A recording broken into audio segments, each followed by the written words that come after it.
अच्छे होंगे। मैं सुमाही आप सभी का वेलकम करती हूँ अपने ब्लॉग में। तो कैसे हैं आप सब लोग? आई होप अच्छे होंगे। मैं भी अच्छी हूँ, ठीक ठाक हूँ। मॉर्निंग के बज गए हैं 7:30, 7 बज गए हैं और मैं उठ चुकी हूँ। अपने स्टडी का एक स्लॉट कंप्लीट भी कर चुकी हूँ और उठ के आई थी छत पे वॉक करने। तो मैंने कहा चलो यहीं से शूट करते हैं, वीडियो स्टार्टिंग करते हैं। कैसे हैं आप लोग? आशा करती हूँ अच्छे होंगे, हम भी अच्छे हैं। कौन कौन उठ चुका है इस समय कमेंट सेक्शन में ज़रूर बताना। और मैं तो उठ चुकी हूँ, 4:30 बजे उठ गई थी, लेकिन उस टाइम पे ब्लॉग शूट करना नहीं शुरू किया था। अभी छत पे आए थे तो यहीं से शुरू किया। और बताइए कैसी चल रही है आप लोगों की पढ़ाई, आप लोगों की जर्नी, आप लोगों की लाइफ, सब कुछ डिस्कस करते हैं, शेयर करते हैं, अच्छा लगेगा। और मैं वीडियो अगर अच्छा लगता हो तो लाइक जरूर करिएगा।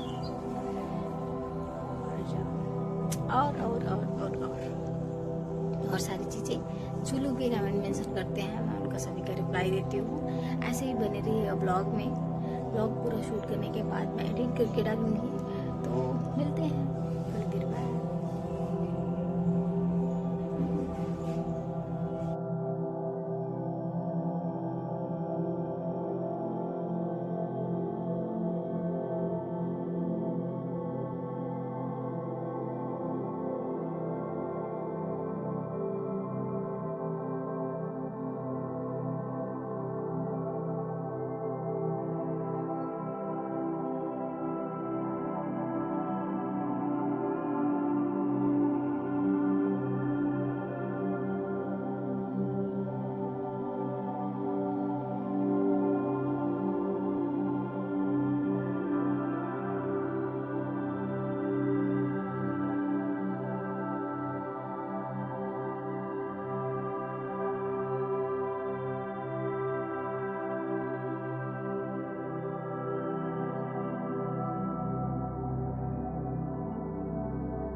प्लेओसीन है, प्लास्टोसीन है और प्लास्टोसीन नाम किसने दिया था? चार्ल्स लॉयल ने दिया था और 1839 में दिया था। फिर हम देखते हैं लास्ट में होलोसीन है और 10,000 से वर्तमान तक चल रहा है। और मानव जैसे जीवों का विकास किस काल में होता है? तो प्लास्टोसीन युग में होता है। क्या इसे हम याद रखेंगे? लगभग का विकास हम अभी तक जो मानते हैं कि भारत में नहीं बल्कि अफ्रीकन कॉन्टिनेंट में हुआ था, अफ्रीका के पास हुआ था, अफ्रीका में हुआ था। किस काल में हुआ था? प्लास्टोसीन काल में हुआ था। वैसे पढ़ने के दौरान अगर करंट अफेयर्स के साथ हम जोड़ना चाहें तो जोड़ करके यह बता सकते हैं कि मानव के विकास क्रम में जब हम इस अवस्था को देखते हैं तो ऐतिहासिक तौर पर 3 भाग में विभाजन किया गया है। लेकिन अब वैज्ञानिकों के द्वारा कहा गया है कि 2020 के बाद 2020 यानी आज से 5 साल पहले अब एक नया युग प्रारंभ हो गया है जिसको हम एंथ्रोपोसीन काल कहते हैं। लेकिन अभी इतिहास में वहां से जटिल क्वेश्चन नहीं पूछे गए हैं। तो आप दोनों चीजें याद रखिएगा कि अगर हम वर्तमान तक देखते हैं, करंट एज तक देखते हैं, वो होलोसीन का काल है। लेकिन अगर इस वैज्ञानिक प्रगति को देखें तो वहां हम कह सकते हैं, अगर आपके पास विकल्प आएगा तो आप कह सकते हैं कि वर्तमान में मानव एंथ्रोपोसीन काल में चल रहा है। कह सकते हैं आप समझ पाने में जो एस्टेब्लिश करने की कोशिश कर रहा हूं। इतिहास में आपको होलोसीन ही लिखा हुआ है। इतिहास के ग्रंथ अभी एंथ्रोपोसीन काल तक नहीं गए। कुछ विशेष ग्रंथ आप देखेंगे कि हाँ सेपियंस सेपियंस जैसे ग्रंथ है, वहां पर थोड़ी बहुत चर्चा इसकी की गई। लेकिन जनरली हम करंट अफेयर्स को भी इतिहास के साथ लेकर चलते हैं। नहीं तो अगर कोई डेवलपमेंट हुआ है और वहां से अगर किसी ने घुमा फिरा के प्रश्न पूछा तो आप नहीं लिख पाएंगे। तो होलोसीन हो गया लास्ट। अगर जोड़ना चाहे, अगर विकल्प आ जाता है एंथ्रोपोसीन कर दीजिएगा। और यहाँ पर पूछा गया कि मानव जैसे जीवों का विकास प्लेस्टोसीन युग में हुआ। क्या ये लास्ट लाइन समझ पाए कि मानव का विकास किस काल में हुआ? प्लेस्टोसीन काल में हुआ। और इस बात को लेकर के ही एक बार प्रश्न पूछ लिया गया। कैसा प्रश्न पूछ लिया गया? इस प्रकार के प्रश्न कि भारत की पुरापाषाण युगीन सभ्यता का विकास निम्नलिखित में से किस काल में हुआ था? अब देखिए कितना आसान हो जाता है अगर हम सिस्टमैटिक तरीके से यह समझें कि प्रश्न कहां से आता है। अगर ये दिमाग में आइडिया आ जाए तो आप जब कुछ भी मैटर पढ़ेंगे तो अनर्गल मैटर को झाड़ने की शक्ति आपके पास आ जाएगी। जो उपयोगी मैटर है केवल वही आपके हाथ में आएगा। अभी हमने पढ़ा और अभी उसका प्रश्न हमने सॉल्व करने की कोशिश की तो आसानी से बनेगा कि भारत की पुरापाषाण युगीन सभ्यता का विकास निम्नलिखित में से किस काल में हुआ था? कार्बोनिफेरस काल में, इओसीन काल में, प्लेस्टोसीन काल में, प्लायोसीन काल में। आशा करता हूं कि आंसर सभी बच्चे सही से दे रहे होंगे। और अगर आंसर नहीं देंगे, क्योंकि इससे ठीक पहले यहाँ पर लिखा हुआ है, इससे ठीक पहले यहाँ पर लिखा हुआ है, अगर आंसर नहीं देंगे इसका मतलब है कि पढ़ाई के साथ अभी जब आप ऑनलाइन क्लास कर रहे हैं आप कुछ और कर रहे हैं, क्योंकि ये आंसर गलत होने की कोई गुंजाइश है नहीं। ठीक है बच्चे, आशा करता हूँ कि आप सभी बच्चों ने बिल्कुल सही जवाब दिया है। क्या आसान नहीं है पढ़ाई करना? क्या इतना भारी है पढ़ाई करना? अगर हम सिस्टमैटिक तरीके से पढ़ते हैं तो हर क्वेश्चन क्यों नहीं बनेगा? आप अपने मन से पूछिए, बनेगा ही बनेगा। नेक्स्ट देखते हैं कि मानव का विकास क्रम अगर देखें, अब देखिए यहाँ से भी बड़ा बढ़िया क्वेश्चन पूछा गया। मानव का विकास क्रम पहला हम देखते हैं। वैसे तो हम अगर एंथ्रोपोलॉजी पढ़ें तो अलग अलग टाइप से दिखाई देते हैं, लेकिन मैंने पहले भी कहा अगर हम रिवीजन करते हैं और सब्जेक्ट के हिसाब से पढ़ते हैं, मैं यहाँ एंथ्रोपोलॉजी आपको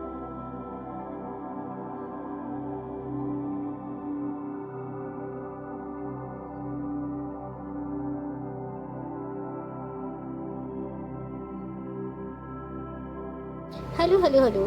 तो मैंने मंगाया था मीशो से एक पार्सल जो कि मुझे रिसीव हो चुका है।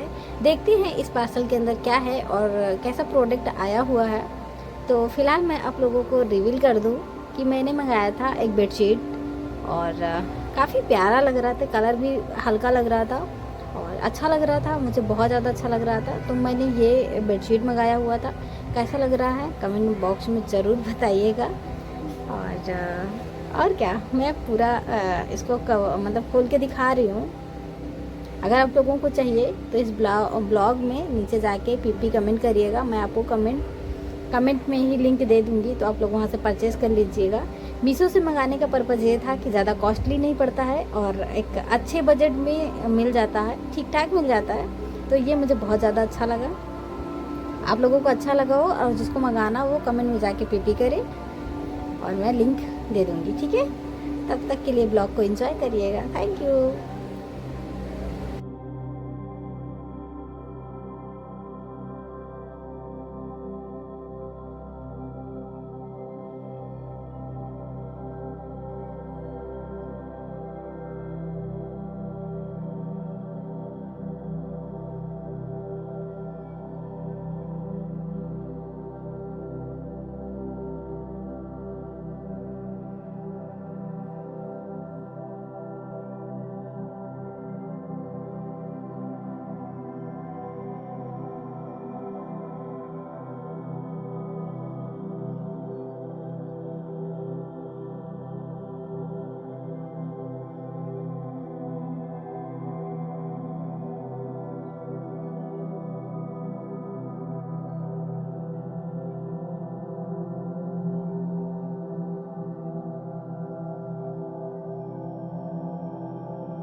हेलो हेलो हेलो, कैसे हो आप सब। मैं सुमाही आप सभी से पूछती हूँ कैसा रहा आपका दिन। और मेरा दिन आज का बहुत अच्छा रहा। ये मेरा लास्ट स्लॉट रहता है स्टडी का। यहाँ से मेरी स्टडी होती है आज की कंप्लीट। मैं सारा रिवीजन कर लेती हूँ और आप लोगों से शेयर भी करती हूँ। ये रहता है मेरा आज का रूटीन। तो कैसा लगा मेरा रूटीन आप सभी लोगों को। और अगर आप लोग मेरे चैनल में नए हैं तो प्लीज़ चैनल को लाइक कमेंट एंड सब्सक्राइब करिए। एक छोटा सा प्यारा प्यारा कमेंट करिएगा। और मिलते हैं कल के ब्लॉग में। तब तक के लिए thank you so much, bye bye.